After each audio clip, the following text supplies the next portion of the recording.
demonstration of the Espec SH241 temperature humidity chamber. It has a temperature range of between minus 40 C to 150 degrees C, and it has a humidity range of between 30 to 90%. It is equipped with a digital programmable controller. The inside dimensions are an 11.5 inches long by 10 inches deep by 11.5 inches wide. It has two 2-inch cable ports on both sides and is powered by 120 volts AC. First we'll take a look inside. Turn the chamber off.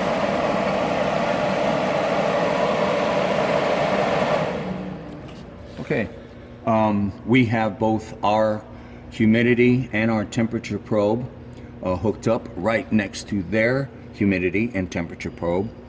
You might notice that at the bottom there, there's a gray trough that has a humidity sock on it. Now I'm going to reach over this box here and show you that periodically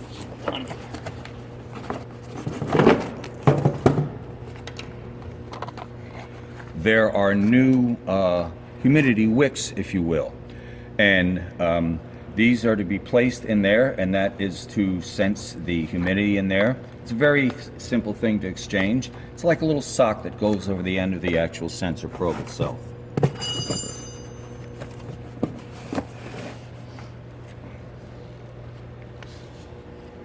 It's a very easy programmable controller that you can program or run the chamber in a manual mode as well. For purposes of qualifying it and meeting the original manufacturer specifications, we run tests on it where you saw our sensors inside, where we go through a whole range of the different benchmarks that you're supposed to reach, and then we export that to Excel and we send the customer this data so they can see that it has achieved the different levels that it's supposed to. Next, we're going to run the chamber. First, let me show you how easy it is to change the set point. Set. Now, when this blinks, you can cursor over if you want, and you can change these values individually. If you wanted to make that, for example, 42. And then you could hit enter and go to next. Now this allows you to turn the humidity on or off. For the first part of our demonstration, I'm going to leave the humidity off. But if we were to want to put the set point on right now, we could, first we'll turn it on by turning it on. Then, hold on.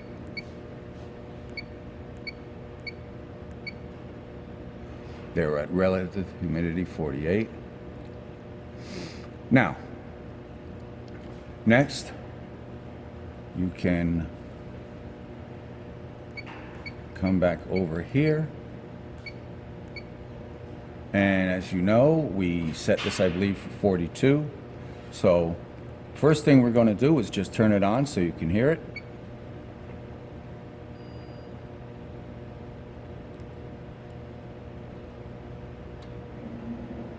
And there it goes on. It's very quiet, very well insulated, but you can hear it.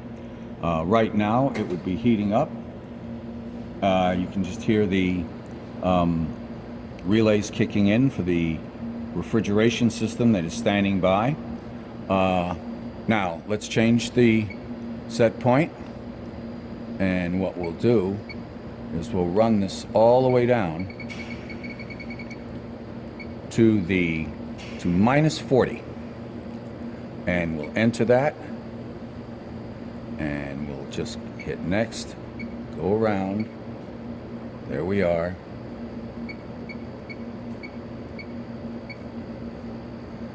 There. Now what will happen is the refrigeration equipment will kick in and it will lower this temperature down to minus 40. So what we'll do is we'll come back in a little bit and see how we do. I'm going to start our stopwatch here. And also, as well, we can monitor it here as well. So I will pull up one of these. What is that? Pull up a brand new fresh one, and we're just going to run temperature now.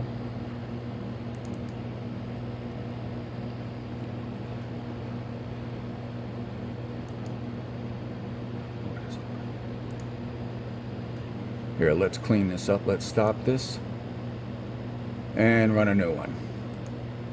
There.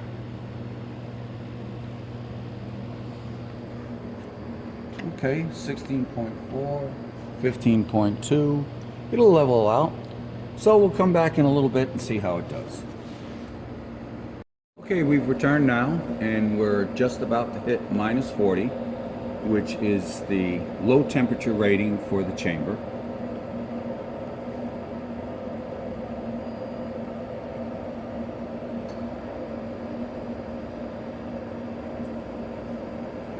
And there we go.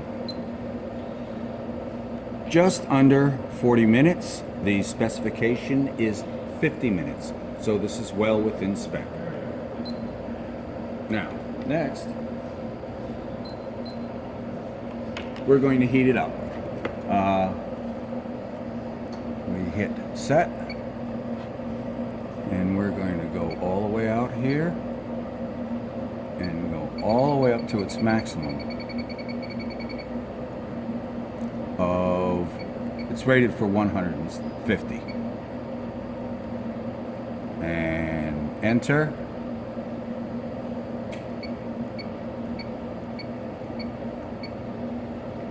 Okay.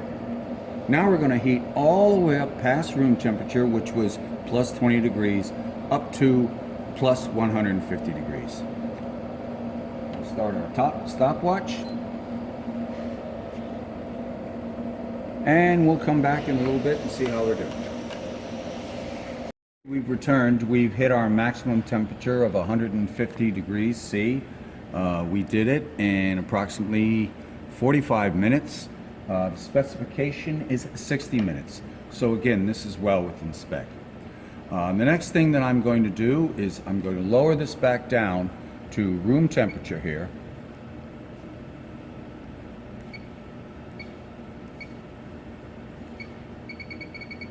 Oh, too far. There, we'll set that.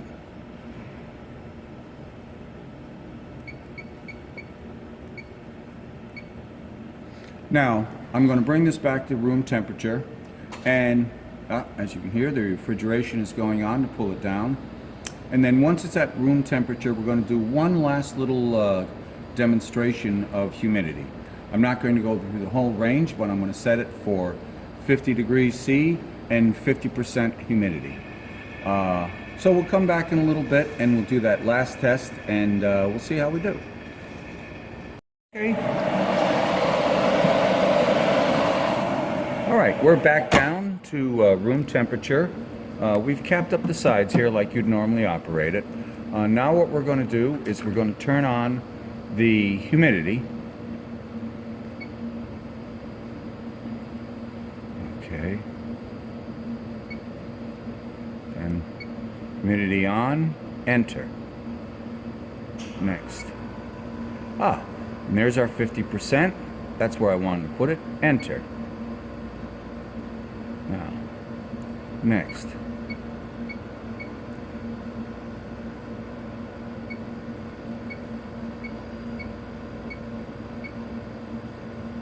Okay, now we're going to again change the temperature to 50. And we will enter. And shortly, this should come back up to its set points. Now, right now we're at 20 and 34. It won't take long. It's a small chamber, so in a few minutes we'll come back and see how we did coming up to both temperature and humidity. We're back, and here we are at 50 degrees C and 50 degrees relative humidity. I'm going to turn this off for a minute. Just open the chamber. Definitely. Very nice. The last thing I want to mention is they have a high temp alarm and a low temp alarm. Most times you have to go into the programming to set those high and low temps. A really nice convenient feature is these little thumb wheels right here. So overheat protector, overcool protector. All you do is set these to the position, and when the chamber gets to that set point, it will alarm. It'll give you an alarm. In this case, we have it at -50 and -60, which is just over the span. Real easy to set up. Other than that, the manual is very complete. Once you go through the programming steps, it's pretty straightforward. The last thing that I want to show you is when you use the humidity. This is how you fill it up. You grab a hold of here, and you pull it out like this. Now, I'll just hold this right here. As you can see, you fill it up, and then you put it back in. It's got two convenient handles. I have found that it's best to keep this thing as full as possible. There is a sensor inside that will alert you with, again, another error code if you start to run low on water. So it's very convenient. And you just take it and slip it in like this, and there, it clicks in place, and you're good to go. So this completes this demonstration, and this is an excellent chamber, small volume, but very easy to use.